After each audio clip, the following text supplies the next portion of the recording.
இந்நேரம் எதிர்கட்சியா இருந்தா என்ன ஆகும்? இதே சேகர் பாபு சம்மணத்தை போட்டுட்டு எந்திரிக்க மாட்டாப்ல. அவருக்கு என்ன தெரியும் பாவம் குப்பையை பத்தி? அவரே ஒரு பெரிய மக்கின குப்பை. அவருக்கு என்ன தெரியும்?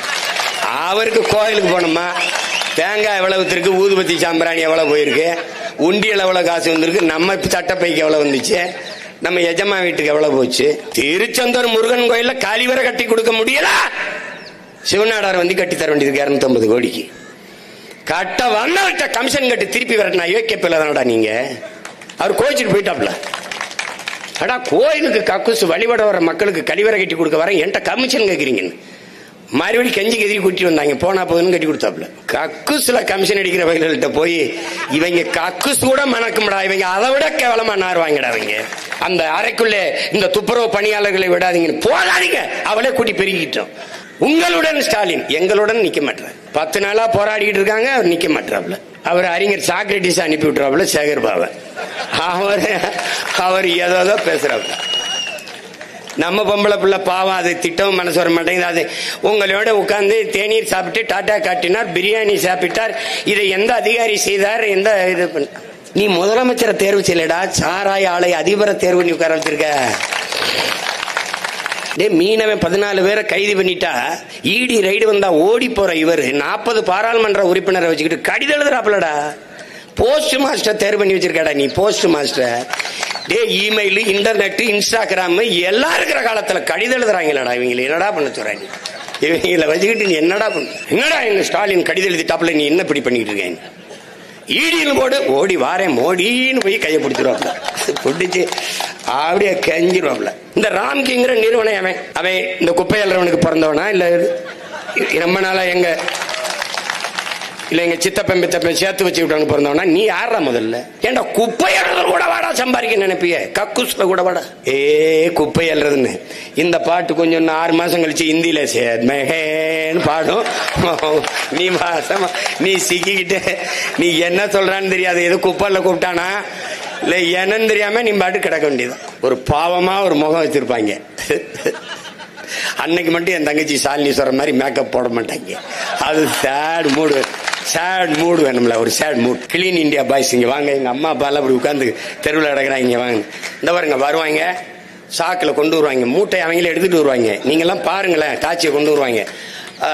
திஸ் பிளேஸ் ஓகே, கேமரா எல்லாம் ஓகே ஓகே கொட்டுவாங்க. கொட்டினோடனே எல்லாம் டச்சப் எல்லாம் முடிஞ்சோன்னா அந்த கூட்டுற பெருக்கிறத வச்சுக்கிட்டு okay okay okay okay clean India high. அது படம் காந்தி கண்ணாடி ஒன்று போட்டு கீழே 2 இந்தியில் எழுதிடுவாங்க. என்ன கர்மாந்திரம் ஒன்றும் என்னடா கிளீன் இந்தியா கிளீன் இந்தியா. கிளீனா இருக்காடா அண்ணன், இந்த கண்ணாடியை போட்டு பாத்தீங்கன்னா தானே கிளீனா இருக்கா இல்லையான்னு. ஐயோ ஒண்ணுதான். ஒரு நாள் இந்த குப்பையை அள்ளிட்டு போறாங்க பாரு, இந்த குப்பையோட குப்பையில அவங்க அள்ளி உள்ள போட்டு ஏத்திக்கிட்டு போற ஒரு காலத்தை நம்ம உருவாக்கணும்டா. அப்படியே இப்பதான்டா உண்மையிலேயே நாடு தூய்மையாகுது. போங்கடா போங்கடான்னு அனுப்பணும். ரிப்பன் மாளிகையில் இருந்து வெளியே வருகிற பிரியாவும் வாசல்ல பசியோடு 10 நாளாக போராடி கொண்டிருக்கிற அக்காதங்கையும் ஒன்றா. அதுக்குதான் பிரியாவை கொடுத்தது. பிரியாவை கொடுக்கணும்னு ஒண்ணும் இல்ல, அவனுக்கு தெரியும் முன்கூட்டியே தனியாருக்கு நம்ம கொடுக்க போறோம்ட்டு. முதல்ல இது இங்க சென்னை மாநகரம் தாழ்த்தப்பட்ட மக்களுக்கு இருந்த தனியார் சிறப்பு தொகுதிதான் தான் இருந்தது. அதை தன் மகனை கொண்டு வர வேண்டும் மாற்றிய பெருமகன் ஐயா கருணாநிதி தான். திருப்பி பிரியாவை கொண்டு வர வேண்டும் என்று மாற்றினது இவங்க தான். இப்ப தெரியுதா எதற்காக பிரியா மேயராக இருக்கிறார் என்றால் இதற்குத்தான். யாரிடத்தில் கோரிக்கை வைப்பது? எதற்காக இந்த உரிமை? நம் பாட்டனார் அயோத்திதாசரும் தாத்தன் ரட்டமலை சீனிவாசனும் தாத்தா MC ராஜாவும் புரட்சியாளர் அம்பேத்கரும் போராடி பெற்று தந்த சமூக நீதி, சமூக உரிமை எதற்காக? எதற்காக? எதற்காக? இந்த அடிப்படை உரிமையை கூட இழந்து நம்மவர்கள்ட்டே நாம் போராடி நிற்கிறதுக்கா? நியாயமாக பிரியா மேயர் இந்த போராடி கொண்டிருக்கிற நம் அம்மா தங்கச்சிகளோட உட்கார்ந்து போராடி இருந்தால் புரட்சியாளர் அம்பேத்கர் கொடுத்த சமூக நீதியிலே நம்முடைய பாட்டன் அயோத்திதாசன் மட்டமலை சீனிவாசனும் MG ராசாவும் போராடி பெற்று தந்த சமூக நீதி, சமூக இந்த இதுல நமக்கு நியாயம் இருக்கு. இப்ப எங்கடா இருக்கு சமூக நீதி? இதுல எங்க இருக்கு? அதனால் சமபங்கு என்பதை பேசக்கூடாது, சம உரிமை என்று பேசணும். குப்பை எழுறவனுக்கும் இவங்களுக்கு என்ன சம்பந்தம், உழுது மீன் பிடிக்கிறவனுக்கு இவனுக்கு என்ன சம்பந்தம், நெசவாளனுக்கு இவனுக்கு என்ன சம்பந்தம், இந்த நாட்டாளுற உனக்கு எங்களுக்கு என்னதான் சம்பந்தம் சொல்லு, என்னதான் சம்பந்தம், என்னது இது? கொடுமையா இருக்கு, கொடுமையா இருக்கு. எதிர்கட்சியா இருக்கும்போது மக்கள் மேல ஒரு அவ்வளவு அக்கறையா போராட்டங்களை செய்வார், அதை பண்ணுவார், இதை பண்ணுவார். நான் சொன்ன கடைசி வரைக்கும் இவங்களை எதிர்கட்சியா இருக்கிற மாதிரியே பாத்துக்கிறீங்கடா, டே நல்லா போராடுறாங்கடா அப்படின்னு. என்ன இந்நேரம் எதிர்கட்சியா இருந்தா என்ன ஆகும்? இதே சேகர் பாபு சம்மணத்தை போட்டுட்டு எந்திரிக்க மாட்டாப்ல. அவருக்கு என்ன தெரியும் பாவம் குப்பையை பத்தி? அவரே ஒரு பெரிய மக்கின குப்பை, அவருக்கு என்ன தெரியும்? அவருக்கு கோயிலுக்கு போனோமா, தேங்காய் எவ்வளவு இருக்கு, ஊதுபத்தி சாம்பிராணி எவ்வளவு போயிருக்கு, உண்டியல் எவ்வளவு காசு வந்திருக்கு, நம்ம சட்டப்பைக்கு எவ்வளவு வந்துச்சு, நம்ம எஜமா வீட்டுக்கு எவ்வளவு போச்சு, வெளிப்படையா ஒரு அறிக்கை கொடுக்க சொல்லு. அறநிலைத்துறையில ஆண்டுக்கு எவ்வளவு வருமானம், எந்தெந்த கோயில்ல எவ்வளவு வருமானம், அது கோயில் நிர்வாகத்துக்கு பராமரிப்புக்கு செலவு கொள்ளு. திருச்செந்தூர் முருகன் கோயில்ல கழிவறை கட்டி கொடுக்க முடியல, சிவநாடார் வந்து கட்டி தர வேண்டியது 250 கோடிக்கு. கட்ட வந்தவர்கிட்ட கமிஷன் கட்டி திருப்பி வரட்டா யோக்கியப்பில்ல தானடா நீங்க. அவர் கோயிச்சுட்டு போயிட்டாப்ல. அடா கோயிலுக்கு கக்குசு வழிபட வர மக்களுக்கு கழிவறை கட்டி கொடுக்க வர என்கிட்ட கமிஷன் கேட்குறீங்கன்னு மறுபடியும் கெஞ்சி கெதிரி கூட்டிட்டு வந்தாங்க. போனா போதுன்னு கட்டி கொடுத்தாப்ல. கக்குசுல கமிஷன் அடிக்கிற வகைகள்கிட்ட போய் இவங்க கக்குசு கூட மணக்கும்டா, இவங்க அதை விட கேவலமா நாருவாங்கடா இவங்க. நீ இவங்களை போய் பேசிட்டுக்கிற. நீங்க தங்கச்சி சொல்லிச்சுல சாலினி உள்ள விடல, அந்த அறைக்குள்ளே இந்த துப்புரவு பணியாளர்களை விடாதீங்க, போகாதீங்க, அவளே கூட்டி பெருகிட்டோம், அவங்களே அள்ளிக்கிட்டு, அவங்களே அள்ளிக்கிட்டோம். எப்படி இருக்கு? உள்ள விடாதீங்கன்னா இவர்களுக்கெல்லாம் ஒன்று இந்த அதிகாரம் நிலையானது என்று நினைக்கிறார்கள். ஏற்கனவே 5-6 மண்டலத்தில் அதிமுக ஆட்சியிலே தனியாருக்கு கொடுத்தாச்சு. இப்ப நீங்க வந்து பேசுறீங்களே அப்படின்னு. நீங்க எதிர்கட்சியா இருக்கும்போது கொடுத்ததை இப்ப 4.5 ஆண்டுகளாக நீங்கள் நிறைவேற்றவில்லையே. 4.5 ஆண்டுகள் பொறுத்திருந்தார்கள் எமது மக்கள். இப்ப நிறைவேறும், அப்ப நிறைவேறும். அவர்கள் கேட்பது ஒண்ணு இல்லையே. 23,000 63,000 சம்பளம் கூட ஒண்ணும் கேட்கல. என் தம்பி சொல்ற மாதிரி 30,000 கொடுத்தா கூட 51 கோடி தான் தேவைப்படுது. அப்ப 2,700 கோடி ஒரு ஆண்டு ஒன்றுக்கு 10 மாசத்துக்கு வருது. ஒரு மாசத்துக்கு 270 கோடினா 10 மாசத்துக்கு 2,700 கோடி வருது. இப்ப மாசத்துக்கு 50 கோடி தான் தேவைப்படுது. அப்ப 500 கோடியிலே 30,000 சம்பளத்திற்கு மக்களை நிரந்தர பணியமர்த்த முடியும் என்கிற போது அப்ப 2,700 கோடிக்கு ஒப்பந்தம் கொடுக்க வேண்டியது இருக்கு. எதுக்கு? எதற்காக? அதுல 1000 கோடி உனக்கு கமிஷன், அவனுக்கு கமிஷன், அந்த முதலாளிக்கு கமிஷன். இந்த ராம்கிங்கிற நிறுவனம் அவன் இந்த குப்பை அல்றவனுக்கு பிறந்தவனா இல்ல ரொம்ப நாளா எங்க சித்தப்பன் பித்தப்பன் சேர்த்து வச்சு விட்டவனுக்கு பிறந்தவனா? நீ யாரா? முதல்ல நீ யாரு? நீ ஏண்டா குப்பை அல்றவர் கூட வாடா சம்பாதிக்க நினைப்பிய? கக்குஸ்ல கூட வாடா.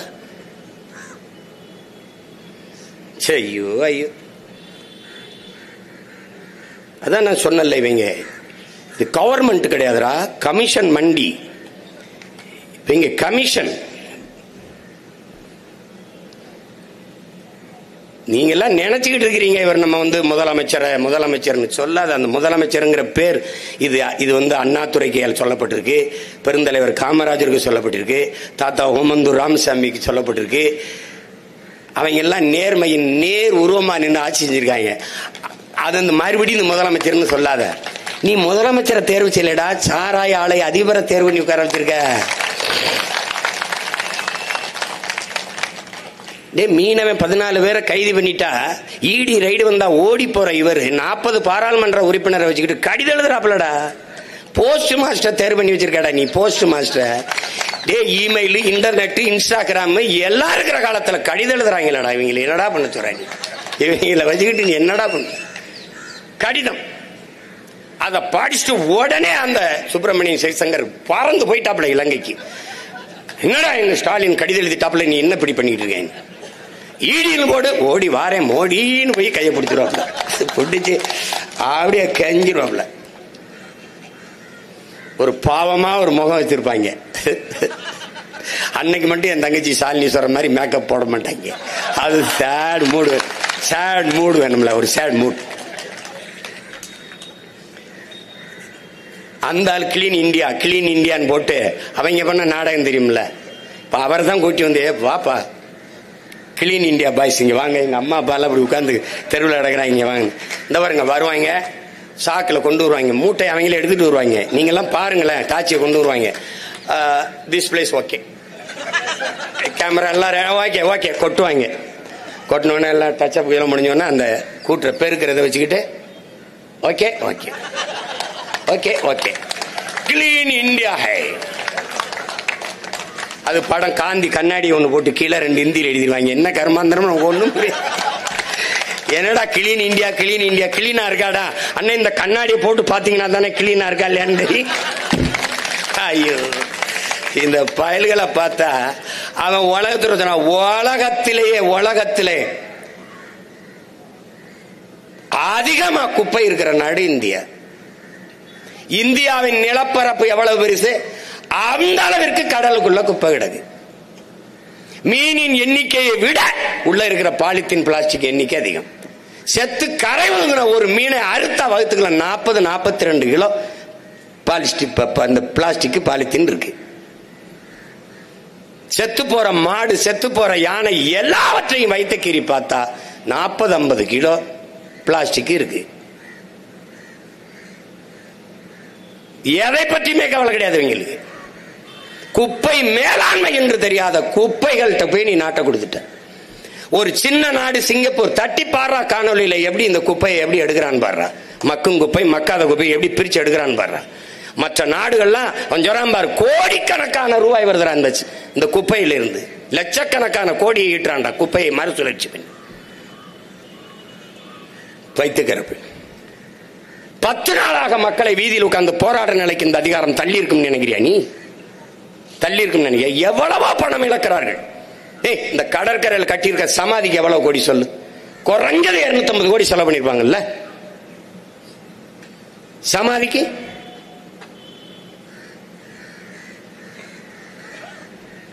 இங்க இருக்கிற மருத்துவமனையிலே மருத்துவர்கள் இல்ல, தரம் இல்ல, ஒண்ணும் இல்ல.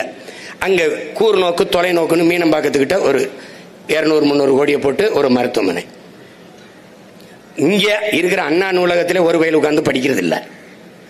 நூலகம் எப்படி இருக்கலாம் சொல்லுங்க? நூலகம் எப்படி இருக்கலாம்? என்ன இந்த கன்னிமாரா நூலகம் கட்டினது 250 கோடியிலாடா கட்டி வச்சிருந்தா? படிக்கிறதுக்கு பல கண்ணாடி இருந்தா தான் உள்ள உட்காந்து படிப்பியாப்பா? பிள்ளைய உட்காந்து படிக்கிற பள்ளிக்கூடம் ஒண்ணும் இல்ல. மேற்கூரை இல்லாம 300 பிள்ளைகள் மரத்துல நல்லா படிச்சுக்கிட்டு இருக்கு. நூலகம் கட்டு, ஒரு 3 கோடி 4 கோடி 5 கோடியில கட்டு. 200 கோடி. இப்ப இந்த 1000 ரூபாய் மகளிர் உரிமை தொகை, அது கலைஞரின் உரிமை தொகை. அவருக்கு என்னதுல உரிமை இருக்குது? என்ன உரிமை இருக்குது? ஒரு 50,000 ஏக்கர் நிலம் வச்சிருந்தா அப்படியே வித்து விட்டு அந்த ரூபாயை வந்து வங்கியில போட்டு கொஞ்சம் கொஞ்சமா மக்களுக்கு கலைஞர் காப்பீட்டு திட்டம், அம்மா காப்பீட்டு வீடு, அம்மா காப்பீட்டு திட்டம்.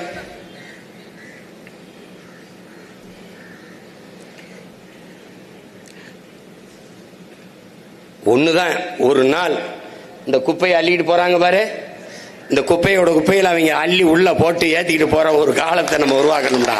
அப்படியே இப்பதான்டா உண்மையிலேயே நாடு தூய்மையாகுது. போங்கடான்னு அனுப்பணும்.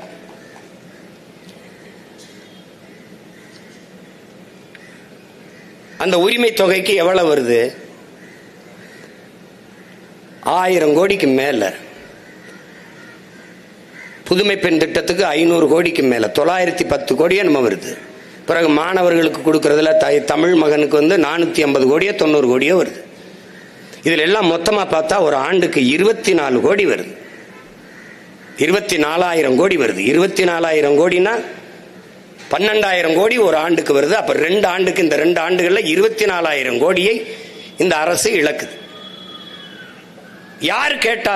எனக்கு படிக்க போகும்போது காசு 1000 ரூபாய் கொடுங்கன்னு எந்த தங்கை கேட்ட? அந்த தங்கைக்கு 3 ஆண்டு கொடுப்ப, 1000 மாசம். படித்து நிறுத்தி விட்டால் 1000 ரூபாய் கொடுப்பியா? கொடுக்க மாட்டேன். படித்து நிறுத்தினால் வேலை கொடுப்பியா? அதுதான் முக்கியம்.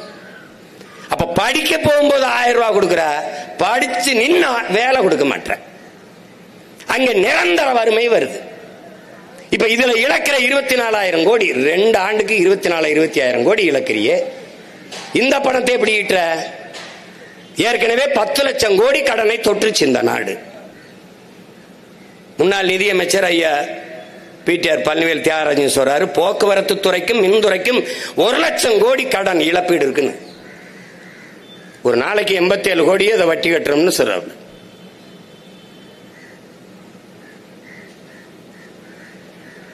இதுல கடிகாரம் கொடுக்கறது, அப்புறம் செல்போன் கொடுக்கறது பாக்குறீல. டிஃபன் கேரியர் கொடுக்குறான். டிஃபன் எங்க இருந்து வரும்? மடிக்கணின்னு கொடுக்கறது, மிக்சி கொடுக்கறது, கிரைண்டர் கொடுக்கறது, அதெல்லாம் எதை போட்டு ஆட்டுறது? உங்க தலையை போட்டு ஆட்டுறது, எதை போட்டு ஆட்டுறது? என்ன சர்ரா மிக்சி கிரைண்டர் கொடுக்குறியா? நான் அதை ஈக்கிறதுக்கு கரண்ட் கொடுக்குறியாடான்னா அது இல்லை. கரண்ட் கட்டணம் ஏறிடுச்சு, மின் கட்டணம் ஏறிடுச்சு. ஒரு ஏமாற்று, ஒரு ஏமாற்று. மக்களின் ஆட்சி என்பது மக்களின் நலன் கருதி, மக்கள் ஒரு பிரச்சனைனா உடனே போய் தீர்க்கணும். இது பிரச்சனைன்னு தெரியாதா? மக்களின் பிரச்சனைன்னு தெரியாதா? வீடு தேடி அரசுன்றது, வீடு தேடி அரசு, ரோடு தேடி மக்கள். ஏன் போராடுறது? இவர் வீட்டுக்கு போயிறாரு, நம்ம ரோட்டுக்கு வந்துடுறோம். உங்களுடன் ஸ்டாலின் எங்களுடன் நிக்க மாட்டார். 10 நாளா போராடிட்டு இருக்காங்க, அவர் நிக்க மாட்டாப்ல. அவர் அறிஞர் சாக்ரட்டிஸ் அனுப்பி விட்டுறாப்புல சேகர் பாபா. அவர் ஏதோ பேசுறாப்புல. நம்ம பொம்பளை பிள்ளை பாவம், அது திட்டம் மனசு வர மாட்டேங்குது. அது உங்களோட உட்கார்ந்து தேநீர் சாப்பிட்டு டாட்டா காட்டினார், பிரியாணி சாப்பிட்டார். இதை எந்த அதிகாரி செய்தார்? எந்த இது பண்ண என்ன பண்ற? அவங்க தாத்தாவும் நான் வேற ஒரே மேடையில் வேற பேசிட்டோம். ரொம்ப பாசமா வேற பழகி தொலைச்சிட்டோம்.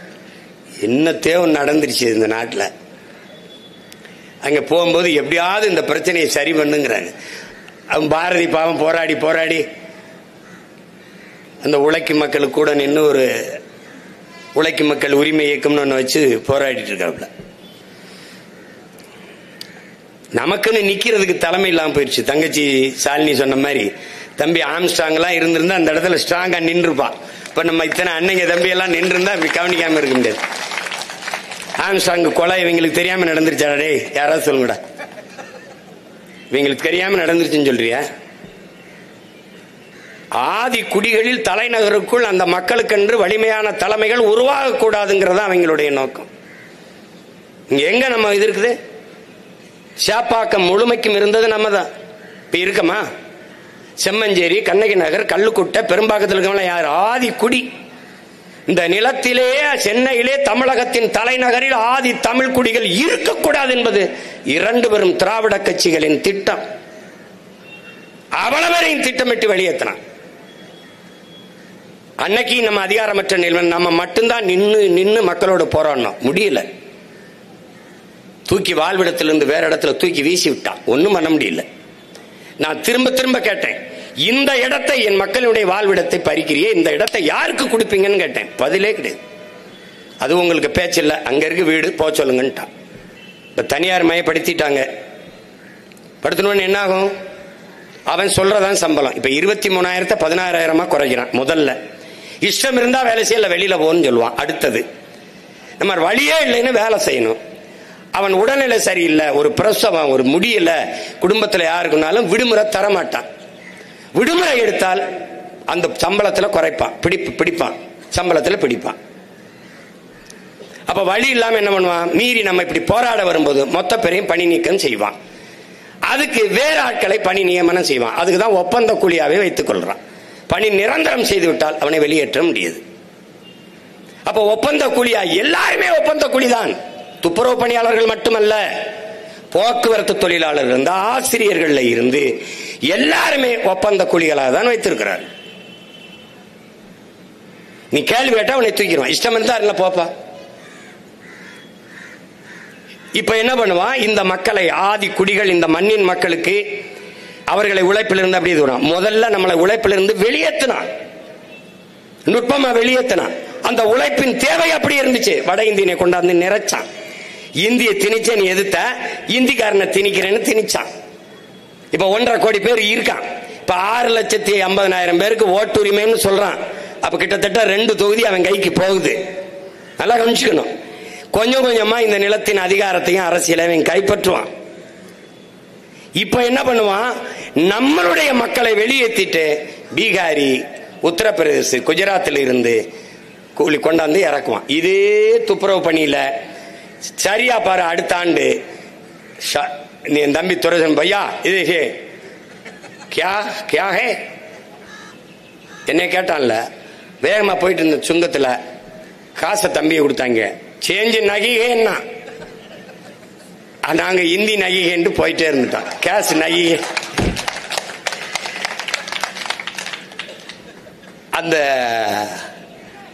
லீலா பேலஸா அதுக்கு போனேன் ஒருத்தரை சந்திக்க. முதல்ல போனேன், நம்ம அண்ணா அண்ணா அண்ணா வணக்கம்ண்ணா, வண்டி எப்படி இப்படி விட்டுருங்கண்ணா, இங்கே விட்டுருங்கண்ணா. 2 மாசம் விட்டு போனேன். காடி கராகேன்னா சரி யாரா நீ போன மாசம் நின்று இருந்தவ ஆளுங்கடாண்ணா கேகே அப்படின்னா சரிதான். புரியுதா? இதே நிலை நீ நடக்கும். இப்ப நம்ம வெண்ணிலா பாட்டு போட்டாங்கல்ல, ஏ குப்பை எழுறதுன்னு, இந்த பாட்டு கொஞ்சம் 6 மாசம் கழிச்சு இந்தியில சேன்னு பாடும். நீ மாசமா நீ சிக்கிக்கிட்டு நீ என்ன சொல்றான்னு தெரியாது, எது குப்பைல கூப்பிட்டானா இல்ல என்னன்னு தெரியாம நீ பாட்டு கிடக்க வேண்டியது. அதனால கவலையோடும் கண்ணீரோடு இருக்கிற நம்ம தங்கைகளுக்கும் தாய்களுக்கும் நம்மகிட்ட என்ன பதில் இருக்கு? ஒன்னும் இல்லை, ஒரே ஒரு முடிவு தான். அதிகாரம் மிக வலிமையானது. ஆனால் அம்பேத்கர் நமக்கு கற்பித்தது, அந்த அதிகாரத்தை அடைந்து விட்டால் அனைத்தும் எளிமையானது. நமக்கான களமும் காலமும் உருவாகி வருகிறது. முதல்வரே சொல்றாரு சட்டசபையில், 3 ஆண்டு கால கழகத்தின் திராவிட மாடல் ஆட்சியில் 1,00,000 போராட்டங்களுக்கு நாங்கள் போராட அனுமதி கொடுத்திருக்கிறோம் என்று சொல்றார். அதுல பெருமைப்படுவதற்கு ஒன்றுமில்லை. 1,00,000 போராட்டங்களை, 1,00,000 பிரச்சனைகளை நம் மக்களுக்குள் அவர்கள் திணித்திருக்கிறார்கள், கையளித்திருக்கிறார்கள். அதில் ஒன்று இது. என் அன்பு மக்களிடத்தில் நான் கெஞ்சி மன்றாடி கைகூப்பி கும்பிட்டு கேட்டுக்கொள்வது, இப்போது இருக்கிற கோபத்தை மட்டும் ஒரு துளியளவும் குறைய விடாமல் நீங்கள் வாக்கு செலுத்துகிற வரை வைத்திருக்க வேண்டும் என்பதுதான் இந்த அன்பு மகனினுடைய வேண்டுகோள். அந்த கோபத்தை ஆரவிட்டீர்கள் என்றால் நமக்கான அந்த இழிநிலை எப்போதும் மாறாது என்பதை நீங்கள் கவனத்தில் வைத்துக்கணும். அவன் பயப்படணும். போராடுகிற உழவன், போராடுகிற நெசவாளன், போராடுகிற மாணவன் மீனவன், போராடுகிற துப்புரவு பணியாளன் நமக்கு எதிராக இந்த தேர்தலிலே வாக்கு செலுத்துவான் என்ற நிலை உருவானால் இந்த பிரச்சனையை கவனத்தில் எடுப்பான், கையில் எடுப்பான், தீர்வு காண வேண்டும் என்று துடிப்பான். இது இல்லை என்றால் பொருள்படுத்த மாட்டான். இப்ப நம்மெல்லாம் பிரச்சனை தான் அவன் வட இந்திய ஓட்டர்ஸை கொண்டு வரான். இப்ப வட இந்திய ஓட்டர்ஸ் ஒரு தப்பு இல்லையே. ஒருத்தர் எழுதுறானே, இந்த வட இந்திய ஓட்டை எப்படி பெறுவது என்று திமுக சிந்திக்க வேண்டும். நான் ஈரோடு கிழக்கில் வேலை செஞ்சுக்கிட்டு இருக்கும் போது அங்க இருக்கிற தொழிற்சாலைகளை வேலை செய்யற வட இந்தியர்கள் அந்தந்த கட்சி ஒன்றிய செயலாளர், நகர செயலாளர், அந்த மாவட்ட செயலாளரை பார்த்து, எங்க கிட்ட ஒரு 500 ஓட்டு இருக்கு, நீங்க எவ்வளவு கொடுப்பீங்க, நாங்க உங்களுக்கு போடுறோம் என்று அவன் நம்ம கிட்ட 500 ஓட்டு இருக்கு, எவ்வளவு காசு கொடுக்குறீங்க, உங்களுக்கு போடுறோம்னு வந்து பேரம் பேசுறான். என்கிட்ட பேசுறாப்ல. யார் பேசுறா? இந்த ஆட்சியாளர்கள் கட்சியில் இருக்கிற ஒன்றிய செயலாளர், நகர செயலாளர் என்கிட்ட பேசுறான். இப்படி பேசுறான் அப்படி எழுதி வச்சுக்க. இன்னைக்கு நமது மக்கள் வீதியில் இருக்கிறது போல நாம் எல்லோரும் ஒரு நாள் வீதியில உட்கார்ற காலத்தை இவன் உருவாக்குவான். இந்த திராவிட ஆட்சியில இருந்ததுன்னா முழுக்க முழுக்க நம்மளை தெருவில் தூக்கி போடுவான். சொந்த நாட்டு குடியில கமிஷன் வாங்கிட்டு தெருவில் தூக்கி போட்டான்டா. கமிஷன். ஒரு முதலாளி ராம்கிங்கிற நிறுவனம் யாரு? யார் அவரு? சென்னையை தூய்மையா வைத்துக் கொள்ளணும்னா எங்கேயும் கோயில நேர்ந்துக்கிட்டானா? நான் உங்க மாநிலத்தை, உங்க நகரத்தை சுத்தம் பண்ணி தரேன்னு சொல்லு.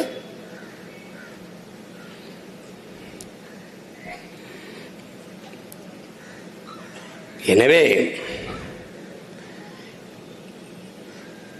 நம்மளால் முடிந்தது பசியோடு உறக்கத்தை தொலைத்து வீதியிலே இருக்கிற நம் மக்களுக்கு உணர்வோடு அவர்களுக்கு அருகிலே அமர்ந்து அவர்களுக்கு உறுதுணையாக நிற்பதை மட்டும்தான் இப்போது செய்ய முடியும். அதை நாம் செய்து கொண்டிருக்கிறோம். நியாயமான கோரிக்கையை வைத்து தனியார் மயமாக்குவதை நிறுத்த வேண்டும். எல்லாவற்றையும் தனியார் மயமாக்குவது என்பதை ஏற்க முடியாது. பன்னெடுங்காலமாக ஏறக்குறைய 1/4 நூற்றாண்டுக்கு மேலாக பணி செய்து வந்த நம் தூய்மை பணியாளர்களை தனியாருக்கு தாரை வார்த்து கொடுத்து அவர்களை ஒப்பந்த கூலிகளாக்கி வெளியேற்றி விடுவார். தனியாருக்கு கொடுத்த ஒப்பந்தத்தை ரத்து செய்ய முடியாதா? இதில் கொள்கை முடிவு என்று அரசு சொல்வது எவ்வளவு பெரிய ஏமாற்று. கொள்கை முடிவா கொள்ளை முடிவா? இது எப்படி? இது மக்களை குடிக்க வைப்பதில் டாஸ்மார்க்கில் அரசு கொள்கை முடிவு எடுக்குது. கடையை மூட முடியாது என்று. மக்களின் வாழ்க்கையை பறிக்கிற, வாழ்வாதாரத்தை பறிக்கிற, பாதிக்கிற ஒன்றை அரசு கொள்கை முடிவுன்னு சொல்லுது. எப்படி?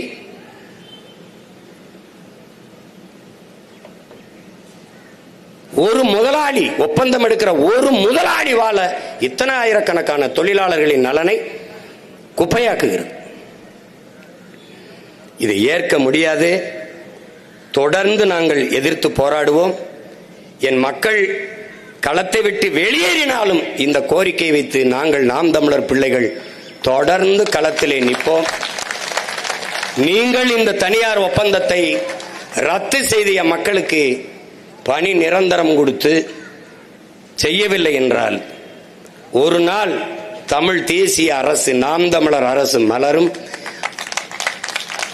2026 படைப்போம் புதிய அரசியல் வரலாறு என்ற முழக்கத்தை முன்வைத்து களத்திலே நிற்கிற பிள்ளைகள் உறுதியாக நாங்கள் வென்று முடிப்போம்.